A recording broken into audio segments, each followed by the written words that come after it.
दोस्तों आज हम पढ़ेंगे विजयनगर साम्राज्य, देखेंगे विजयनगर साम्राज्य से जो भी प्रश्न बन रहे हैं उन सभी प्रश्नों के विषय में बात करेंगे। और अभी जितने 2024 तक क्वेश्चन आए हुए हैं प्रीवियस ईयर के उन सभी के विषय में बात करेंगे। या आप वीडियो को पॉज करके आप पढ़ सकते हैं। हम डायरेक्ट जो है तो सीधा प्रश्न पर बात करेंगे और देखेंगे जो महत्वपूर्ण प्रश्न हैं और उनसे कुछ संबंधित जो अक्सर उससे संबंधित क्वेश्चन पूछे जाते हैं तो उसके विषय में कुछ डिस्क्रिप्शन में दिए होते हैं, उसका सोल्यूशन दिए हैं, उन सभी के विषय में बात करेंगे जिससे आपके लिए एग्जाम के लिए हेल्पफुल होगा। और तो ये इसका डिस्क्रिप्शन है, आप इसे वीडियो को पॉज करके आप पढ़ सकते हैं। यदि आप पिछली वीडियो नहीं देखे हैं आप उनको प्लेलिस्ट में जाकर देख सकते हैं। ये मध्यकालीन भारत की सीरीज़ है, चल रही है। ये मॉडर्न हिस्ट्री तक करेंगे, इसके बाद फिर प्राचीन हिस्ट्री करेंगे। तो ये है आपका विजयनगर साम्राज्य का जो डिस्क्रिप्शन है। हम देखते हैं, पहले प्रश्न से शुरुआत करेंगे। पहला प्रश्न देखते हैं हम विजय कहेंगे प्रश्न कोर्स का पहला प्रश्न देखते हैं। विजयनगर राज्य की स्थापना की थी, किसने की थी? तो हरिहर और बुक्का ने की थी। देखते हैं अगला प्रश्न, इसका एक्सप्लेनेशन देख लेते हैं। इसका एक्सप्लेनेशन जो भी दिया गया है उसके विषय में बात करते हैं। विजयनगर साम्राज्य की स्थापना हरिहर तथा बुक्का ने 1336 ईस्वी में की थी। उनके पिता संगम के नाम पर उनका वंश संगम वंश कहलाया, ये आपको ध्यान देना है, संगम वंश कहलाया। हरिहर और बुक्का कंपली राज्य में मंत्री थे। तो अगला प्रश्न देखते हैं 2 नंबर, विजयनगर साम्राज्य की स्थापना किस वर्ष हुई थी? तो 1336 ईस्वी में हुई थी। अगला प्रश्न देखते हैं 3 नंबर, विजयनगर साम्राज्य के संस्थापक कौन थे? तो विजयनगर साम्राज्य के संस्थापक कौन थे? आपका हरिहर बुक्का। अगला है 4 नंबर देखते हैं प्रश्न, विजयनगर राज्य के संस्थापक थे, विजयनगर राज्य के संस्थापक कौन थे? हरिहर और बुक्का थे। 5 नंबर देखते हैं प्रश्न, ये प्रश्न वही दोहरा रहे हैं इसलिए आपको अब इसके बाद शायद बहुत कम होंगे। देखते हैं, हाँ, निम्नलिखित राज्यों में से 2 भाइयों हरिहर तथा बुक्का ने किसकी स्थापना की थी? तो विजयनगर राज्य की थी। अगला प्रश्न देखते हैं 6 नंबर, शासक राजवंश संगम सालू तुलु किससे संबंधित थे? तो ये भी विजयनगर से ही संबंधित थे। इसका देख लेते हैं, ये आपका ऑप्शन सी सही होगा, ठीक, विजयनगर से। इसका एक्सप्लेनेशन देख लेते हैं, क्या है एक्सप्लेनेशन 6 नंबर का। विजयनगर साम्राज्य के 4 राजवंशों संगम वंश 1336 से 1485 ईस्वी, सालू वंश 1485 से 1505 ईस्वी, तुलु वंश 1505 से 1570 ईस्वी एवं आरावीडू वंश 1570 से 1646 ईस्वी ने लगभग 300 वर्षों तक शासन किया। विजयनगर साम्राज्य की स्थापना संगम वंश के हरिहर प्रथम तथा बुक्का प्रथम ने 1336 ईस्वी में की थी। अगला प्रश्न देखेंगे 7 नंबर, क्या है 7 नंबर प्रश्न देखते हैं, इनमें से किसने कृष्णा नदी की सहायक नदी के दक्षिणी तट पर एक नए नगर की स्थापना की और उस देवता के प्रतिनिधि के रूप में अपने इस नए राज्य पर शासन करने का दायित्व लिया, जिसके बारे में माना जाता था कि कृष्णा नदी से दक्षिण की समस्त भूमि उस देवता की है? तो हरिहर प्रथम। देखते हैं अगला प्रश्न देखते हैं, इसका एक्सप्लेनेशन देख लेते हैं। प्रश्न नंबर 7 का, हरिहर प्रथम ने कृष्णा नदी की सहायक नदी तुंगभद्रा के दक्षिणी तट पर एक नए नगर विजयनगर की स्थापना की और उस देवता के प्रतिनिधि के रूप में अपने इस नए राज्य पर शासन करने का दायित्व लिया, जिसके बारे में माना जाता था कि कृष्णा नदी से दक्षिण की समस्त भूमि उस देवता, जिन्हें भगवान विरूपाक्ष कहते हैं, की है। तो अगला प्रश्न है 8 नंबर देखते हैं। 8 नंबर प्रश्न क्या है, अपनी मधुरा विजय कृति में अपने पति के विजय अभियानों का वर्णन करने वाली कवित्री थी? तो सही आंसर क्या हो जाएगा आपका? ऑप्शन हो जाएगा आपका गंगा देवी। सही आंसर क्या हो जाएगा आपका? गंगा देवी। अगला प्रश्न देखते हैं, इसका एक्सप्लेनेशन देख लेते हैं। 1352 से 1353 ईस्वी में हरिहर प्रथम ने मधुरा विजय हेतु 2 सेनाएं भेजी, एक कुमार सवल के नेतृत्व में तथा दूसरी कुमार कंपन के नेतृत्व में। कुमार कंपन अडयार ने मधुरा को जीतकर उसे विजयनगर में शामिल कर लिया। उसकी पत्नी गंगा देवी ने अपने पति की विजय का अपने ग्रंथ मधुरा विजयम में सजीव वर्णन किया है। कुमार कंपन बुक्का राय प्रथम का पुत्र था। अगला प्रश्न देखते हैं 9 नंबर, विजयनगर के उस पहले शासक की पहचान करें जिसने बहमनियों से गोवा को छीना? तो सही आंसर क्या हो जाएगा? हरिहर द्वितीय। हाँ, प्रश्न नंबर 9 का एक्सप्लेनेशन देख लेते हैं। प्रश्न नंबर 9 का एक्सप्लेनेशन क्या है देखते हैं। हाँ, 1377 ईस्वी में बुक्का प्रथम की मृत्यु के बाद उसका पुत्र हरिहर द्वितीय सिंहासन पर बैठा। उसने महाराजाधिराज, ये ध्यान देना है आपको, महाराजाधिराज की उपाधि किसने दान की थी? हरिहर द्वितीय सिंहासन पर बैठा और महाराजाधिराज की उपाधि धारण की। उसने कनारा, मैसूर, त्रिचनापल्ली, कांची आदि प्रदेशों को जीता और श्रीलंका के राजा से राजस्व वसूल किया। बहमनी राज्य से भी उसका संघर्ष हुआ। हरिहर द्वितीय की सबसे बड़ी सफलता पश्चिम में बहमनी राज्य से बेलगांव और गोवा छीनना था। वह शिव के विरूपाक्ष रूप का उपासक था। अगला प्रश्न देखते हैं 10 नंबर, विजयनगर साम्राज्य के इनमें से किस एक शासक ने तुंगभद्रा नदी पर एक विशाल बांध निर्मित किया और नदी से राजधानी नगर तक कई किलोमीटर लंबी एक नहर और कुल्या का निर्माण किया? तो सही आंसर क्या हो जाएगा? देवराय प्रथम। अगले इसका एक्सप्लेनेशन देख लेते हैं।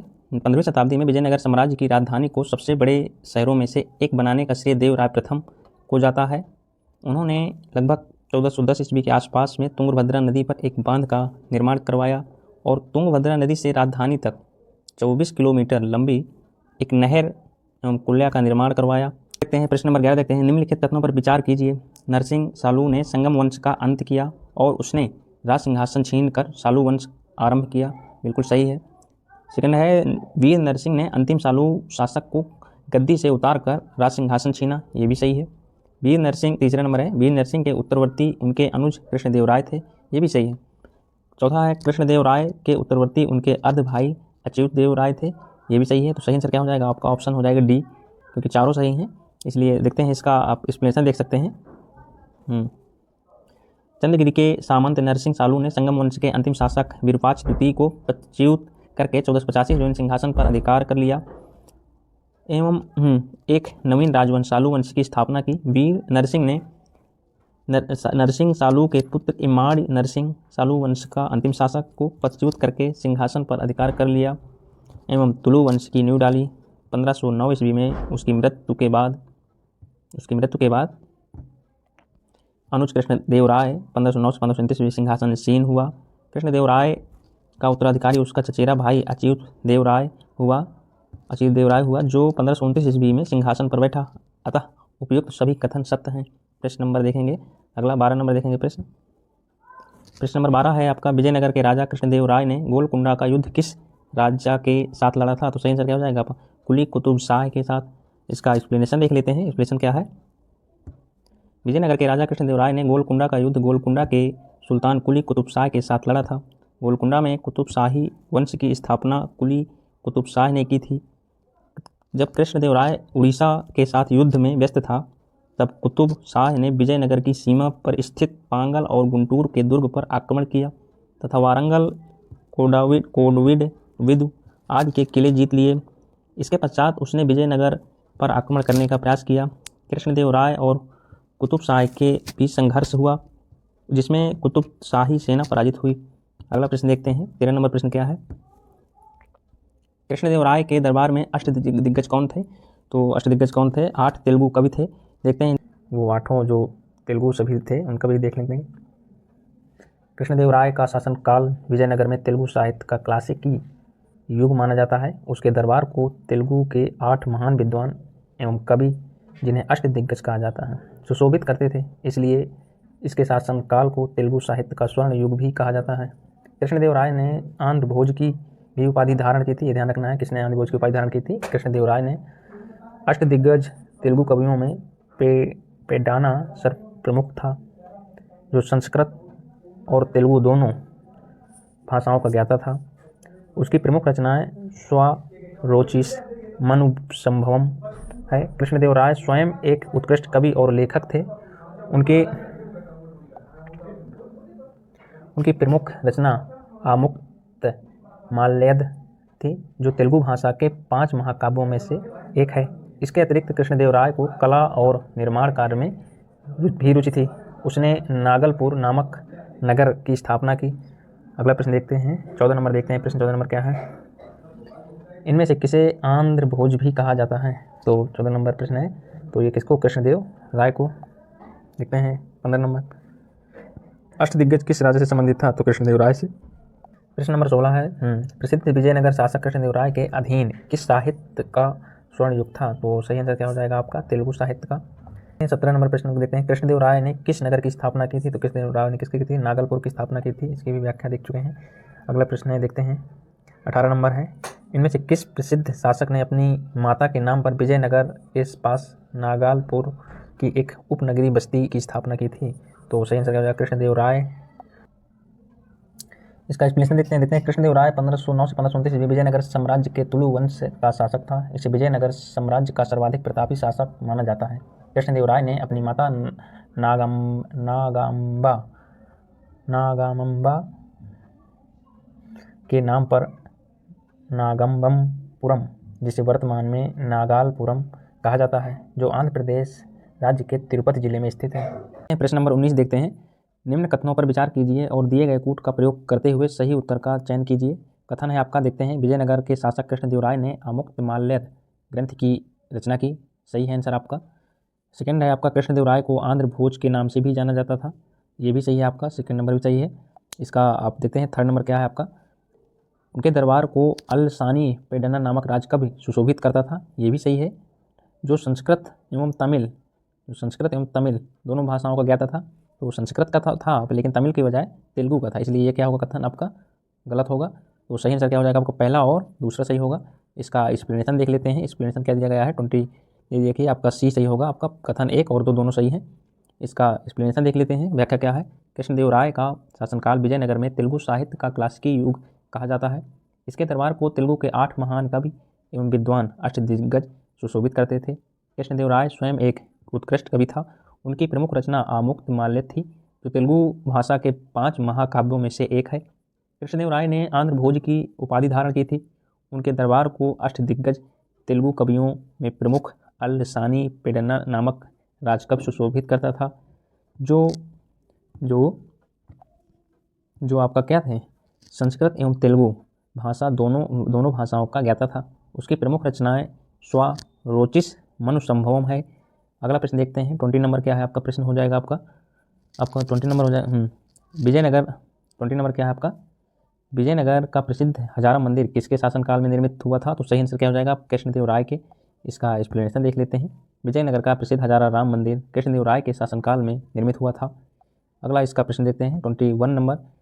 21 क्या है आपका प्रश्न नंबर 21 देखते हैं। कृष्णदेव राय द्वारा निम्नलिखित किस कवि को आंध्र कविता पितामह की उपाधि दी गई थी। तो सही आंसर क्या हो जाएगा अल-सानी पेडन्ना को।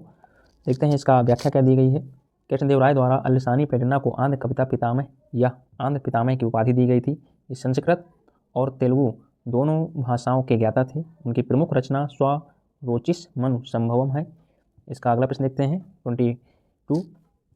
अब्दुल रज्जाक विजयनगर आया था तो किसके काल में आया था आपका, देवराय द्वितीय के राज्यकाल में। देखते हैं इसका एक्सप्लेनेशन क्या है। फारसी राजदूत, ये कहाँ के थे, फारसी राजदूत अब्दुल रज्जाक संगम वंश के शासक देवराय द्वितीय के कार्यकाल इनका था 1422 से 1446 के शासनकाल में विजयनगर आया था।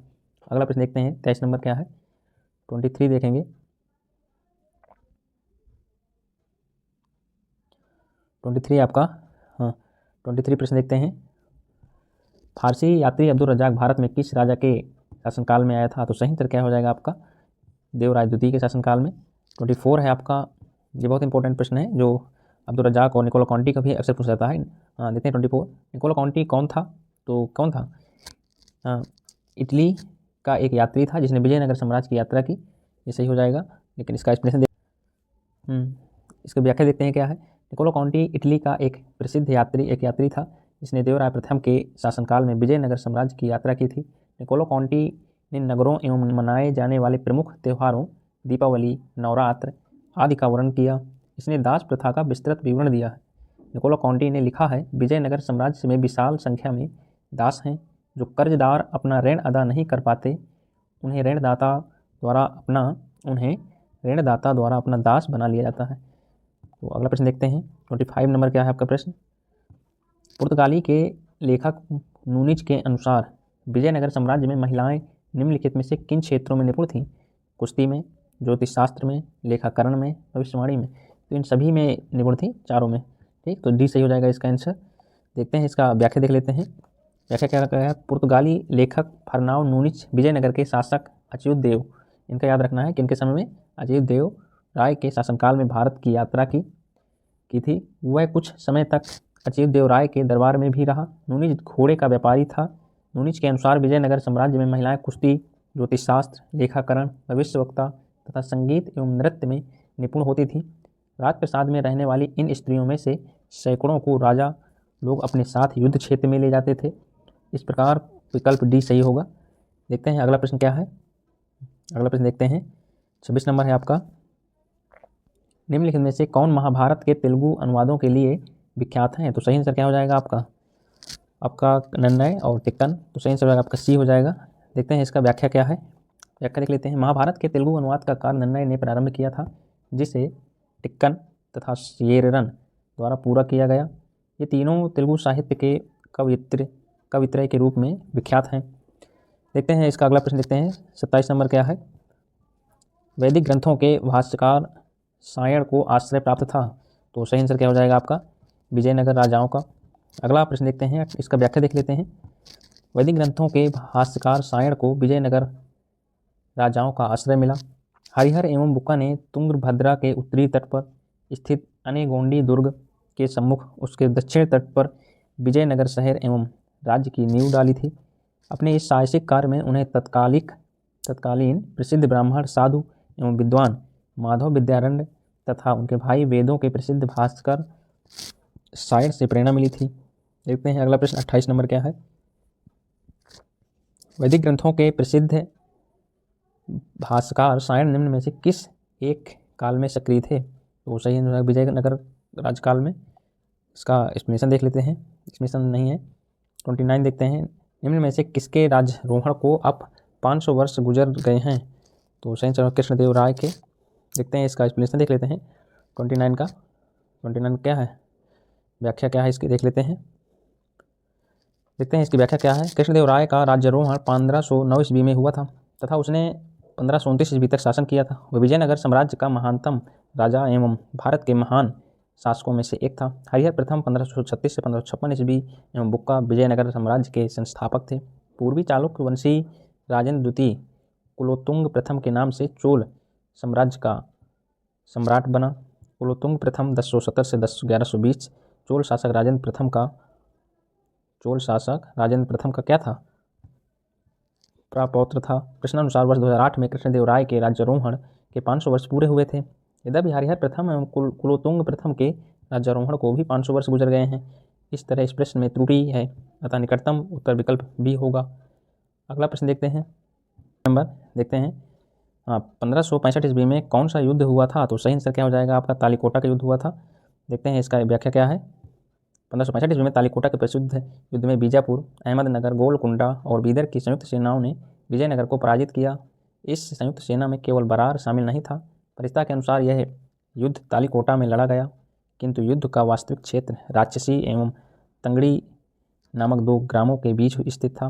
तालीकोटा के युद्ध के समय विजयनगर का शासक सदाशिवराय था, किंतु वास्तविक शक्ति उसके मंत्री राम राय के हाथों में थी। राम राय एक योग्य शासक था। उसने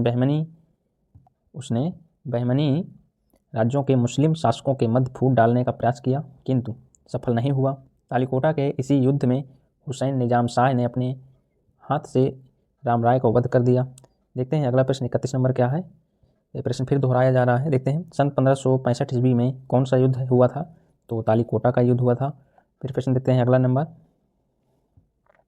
तालीकोटा का युद्ध लड़ा गया था तो विजयनगर और बीजापुर, अहमदनगर तथा गोलकुंडा की संयुक्त सेनाओं के बीच। देखते हैं इसका व्याख्या देख ही चुके हैं पहले ही। देखते हैं 33 नंबर प्रश्न क्या हो जाएगा आपका। तालीकोटा का युद्ध हुआ था तो 1565 ईस्वी में। 34 नंबर प्रश्न देखते हैं। प्रश्न नंबर 34 है आपका। जब राजा वोडियार ने मैसूर राज्य की स्थापना की तब विजयनगर साम्राज्य का शासक कौन था?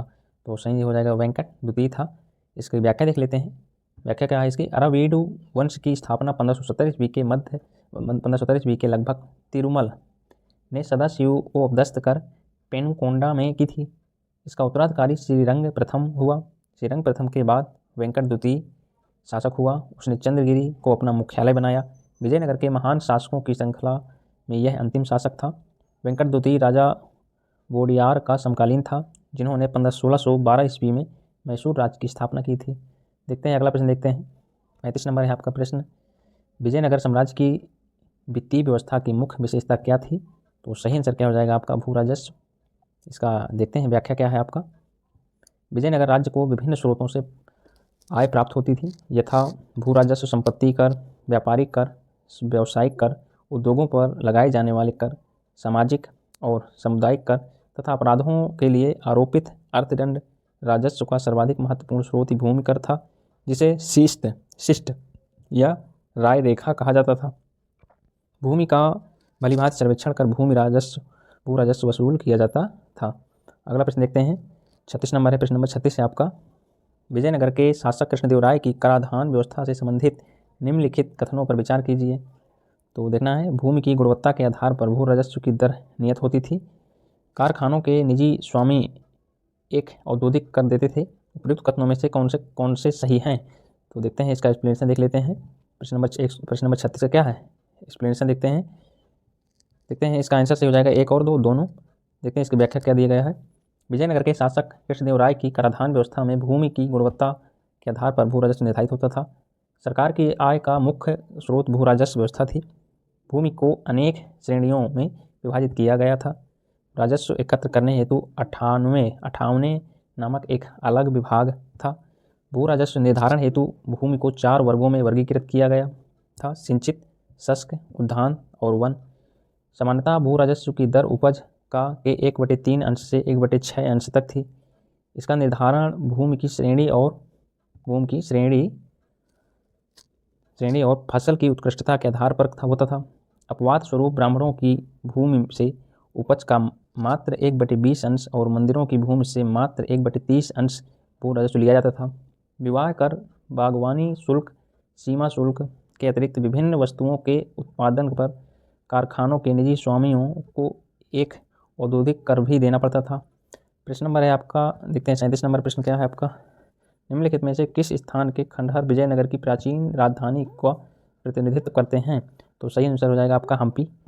इसका एक्सप्लेनेशन देख लेते हैं क्या है, व्याख्या क्या है। हम्पी के खंडहर वर्तमान कर्नाटक में अवस्थित हैं।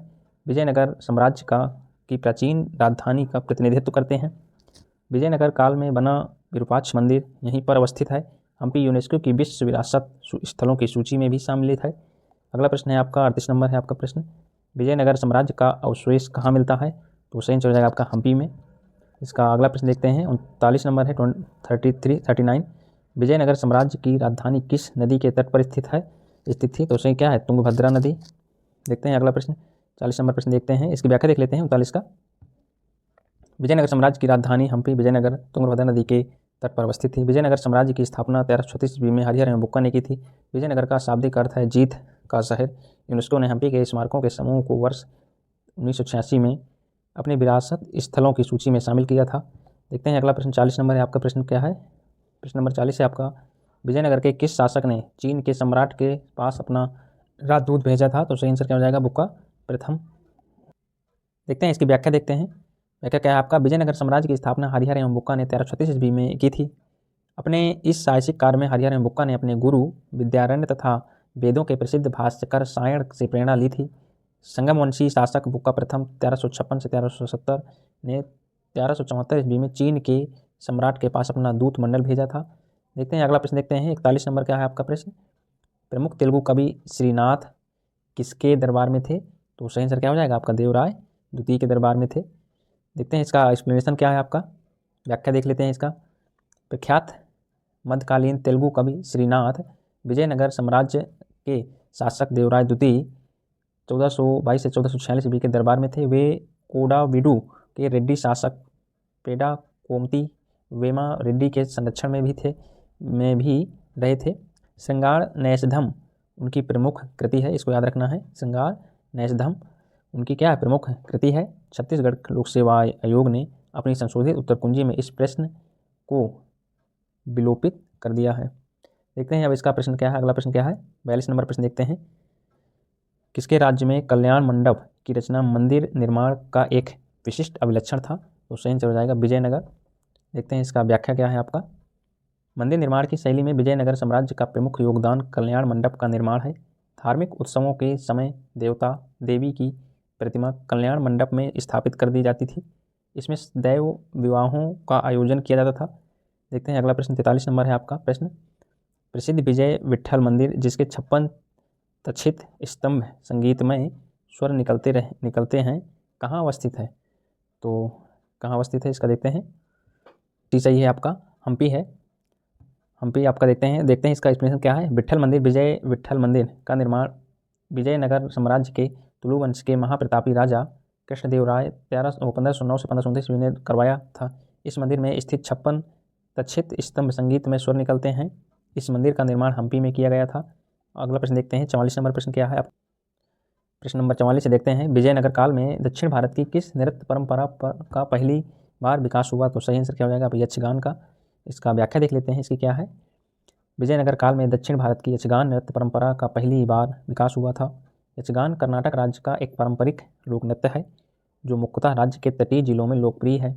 इसकी विषय वस्तु पौराणिक धार्मिक कथाएं हैं। देखते हैं अगला प्रश्न दिल्ली सल्तनत प्रशासन। दिल्ली सल्तनत के जो भी अभी हमने पढ़ा है उसका प्रशासन क्या रहा इसके विषय में पढ़ेंगे।